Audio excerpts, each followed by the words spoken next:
Hello, welcome. Today we're taking a look at the Norinco Chinese 84S magazines.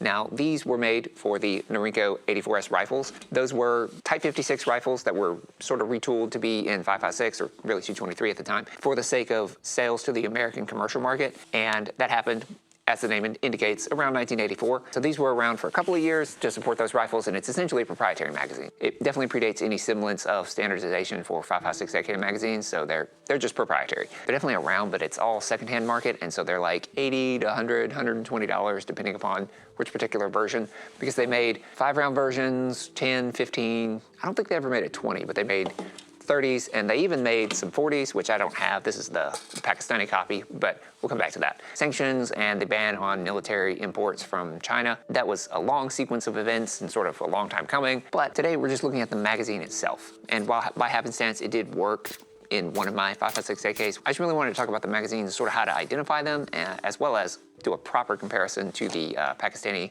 clones, because there are definitely differences, and there are characteristics that you should look out for, especially if you're in the market for one of these. Now, these magazines themselves are definitely Chinese, and one of the ways you can tell that is the fact that there's not a ridge on the back. Now, for the 5.56 AK magazine, it's not as prominent of a feature, but for Chinese 7.62x39 magazines, they are very distinctively flat in the back as compared to regular AKM magazines that have a ridge that has been welded, but the Chinese instead folded it over and welded it on the back of the body instead of along the ridge.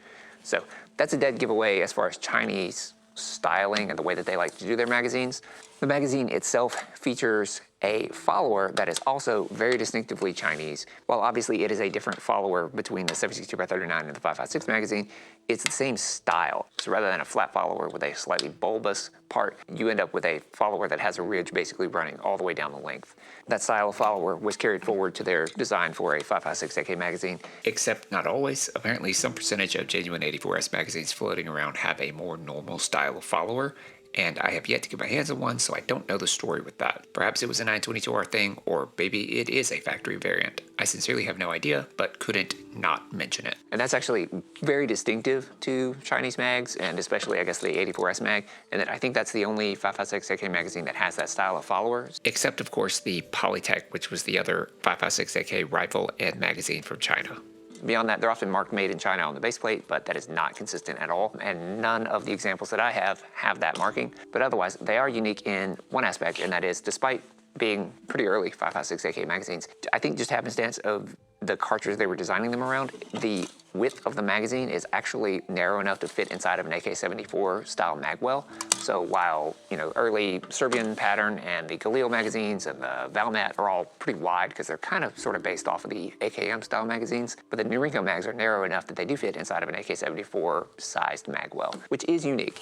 And like I said, I did test these in my 5.56 AKs, and the M90, it did actually work pretty well in that one. There are other folks who've had good luck with these in like the M90 or the M85. And back before the Bulgarian RPK 5.56 magazines, the Chinese 40-round mags were some of the only ones you could really get that weren't exorbitantly expensive. These were a bit more expensive, but they were still like less than 200, I guess. But back when that was the only way you could really get a higher capacity mag that would fit into a lot of other things. I know for sure some people had good luck with those in like the M85. I wouldn't go out and buy those now for sure though. The Bulgarian mags are objectively way better and much more readily available and much more inexpensive, so that if you do have to modify it slightly, it's not a big deal. So that particular use case really fell off and is not really relevant anymore. But for what it's worth, it did fit in my M90 and seemed to work fine. But for more than the double the cost of Serbian metal mags, I would absolutely just buy Serbian metal mags for that gun all day and not bother with these. The only other use case I found for the M90 was, this is a 10-round body 84S magazine, but the follower actually makes it so that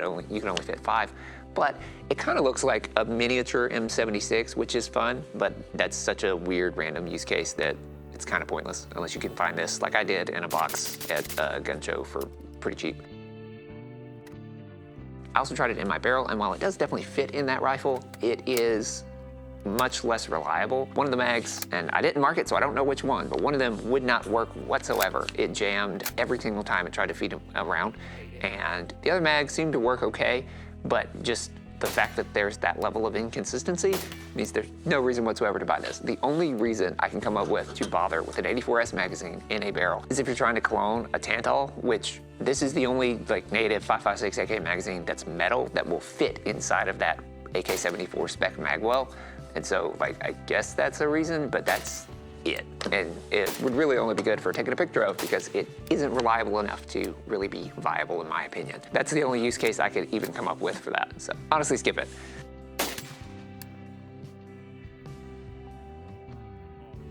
For what it's worth, I tried it in my Galil as well, which is really unnecessary, but it doesn't even fit in hand, so definitely skip that.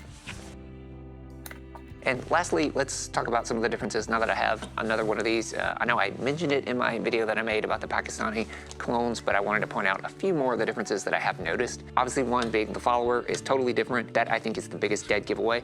If you can actually see the follower, then the Pakistani has more of an AKM style follower, whereas the Chinese has that distinctive Chinese follower. Also, there's a distinctive cut on the right side of the magazine feed lips here on the Pakistani magazine that is also present on like AKM magazines. And so clearly they kind of just copied that without really thinking about it, I guess. But that is not on the 84S magazines that I have, nor the ones that I have seen. So that's a good visual indicator from the side, whether you're looking at a Pakistani or an actual Chinese mag. There's a few other small differences. The Chinese mags are nicely blued, whereas the Pakistani mags are much more rough. Also, the floor plate keeper on the Chinese mag is stamped, but it's stamped like through the metal, whereas the Pakistani stamp is more of like a bump in the metal, like it's not actually broken all the way through. But that's a few of the differences between the Pakistani mags and the actual Chinese mags. So if you're in the market, then definitely don't get confused or ripped off. All in all, I find these mags interesting because they're very early 5.56 AK magazines, and like I said, at some point I'd love to get an 84S, but until then, I definitely would not bother running out and getting these unless you already have an 84S. That being said, thank you for tuning in. I appreciate your time. Hopefully this was useful or informative to you, and I'll see you next time.